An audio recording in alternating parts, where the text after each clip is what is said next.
بسم اللہ الرحمن الرحیم۔ ثواب اور نیکی میں کیا فرق ہے؟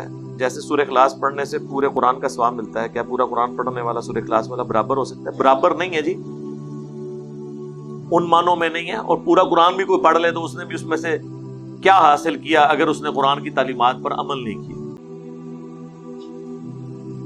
یہ ہے اصل مسئلہ جس کی طرف جانے کی ضرورت ہے۔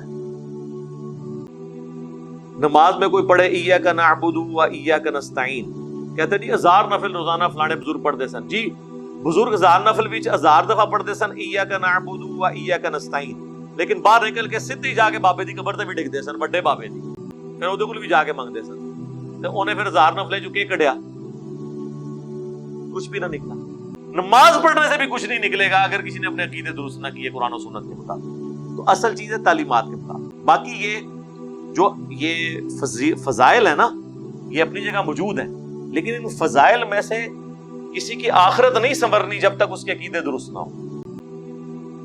یہ ٹھیک ہے، بخاری و مسلم میں حدیث ہے، نبی الاسلام نے فرمایا تم میں سے کسی کی استطاعت ہے کہ وہ ایک رات میں تہائی قرآن پڑھ لے؟ صحابہ کرام نے کہا کہ یا رسول اللہ اس کی طاقت کون رکھے گا؟ یہ تمہارے پاس جو بزرگ آئیں گے وہی پڑھ سکتے ہیں نا روزانہ 8 قرآن، ہم تو بزرگ ہے ہی نہیں ہیں۔ اب یہ میں بریکٹ میں کہہ رہا ہوں آپ کے دماغ میں ڈرل کرنے کے لیے، کیونکہ فضائل اعمال میں لکھا ہے کہ بعض بزرگ جو ہیں وہ 2 قرآن، بعض 4، بعض 8 بھی روزانہ پڑھ لیتے، وہ سورہ اخلاص ہی پڑھتے ہونے 24 دفعہ۔ تو وہ آپ نے فرمایا کہ سورہ اخلاص تہائی قرآن کے برابر ہے۔ اب اس کا معنی ایک یہ ہے کہ اس کا ثواب تہائی قرآن کے برابر ہے، اور اس کا معنی ایک یہ بھی ہو سکتا ہے کہ قرآن کی دعوت کا جو 1/3 پورشن ہے وہ توحید ہے، اور توحید کی جڑ جو ہے وہ سورہ اخلاص ہے، یعنی 1/3 قرآن کا وہ سورہ اخلاص ہے، یعنی 1/3 قرآن سے جو آپ نے حاصل کرنا ہے عقیدہ توحید وہ سورہ اخلاص ہے۔ یہ معنی بھی درست ہے، کیونکہ قرآن کے بنیادی عقائد 3 ہیں، عقیدہ توحید، عقیدہ رسالت اور عقیدہ آخرت، یہ معنی بھی ہو سکتا ہے۔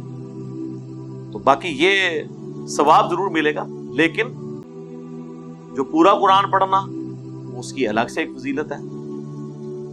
ثواب مل گیا، یہ اللہ تعالیٰ نے آسانیاں اس لیے رکھی ہوئی ہیں کہ ہر بندے کے پاس ایک طرح کا ٹائم اور سرکمسٹانسز نہیں ہوتے، یہ ذہن میں رکھیے گا۔ نبی صلی اللہ علیہ وآلہ وسلم کی بخاری اور مسلم میں حدیث ہے، جو شخص ایک دن روزہ رکھے اور ایک دن روزہ چھوڑے تو وہ صائم الدہر ہے، ہمیشہ روزہ رکھنے والے کی طرح ہے، اور یہ داؤدی روزے ہیں، یعنی ایک دن روزہ رکھیں اور ایک دن نہ رکھیں۔ لیکن دوسری طرف صحیح مسلم میں حدیث ہے، جو مہینے میں 3 روزے رکھ لیں وہ بھی صائم الدہر شمار ہوگا۔ اب کدھر 15 روزے اور کدھر 3 روزے۔ پھر صحیح مسلم میں حدیث ہے کہ کوئی شخص رمضان کے بعد 6 روزے رکھ لے شوال کے، وہ بھی صائم الدہر ہے، 6 روزے رکھ کے پورے سال کے روزوں کا ثواب۔ ہر بندے کے اعتبار سے اللہ نے ڈیفرنٹ رکھا۔ اب نبی الاسلام کی سنت ہے کہ فجر سے لے کر اشراق تک مسجد میں بیٹھنا، اب ہر بندے کے لیے تو پاسبل نہیں ہے۔ دوسری طرف صحیح مسلم میں حدیث ہے، جو شخص 4 کلمات 3 دفعہ پڑھ لے، سبحان اللہ وبحمدہ عدد خلقہ ورضا نفسہ وزنۃ عرشہ ومداد کلماتہ، تو اسے فجر سے لے کر اشراق تک جو بیٹھتا ہے اس سے زیادہ ثواب مل جاتا ہے۔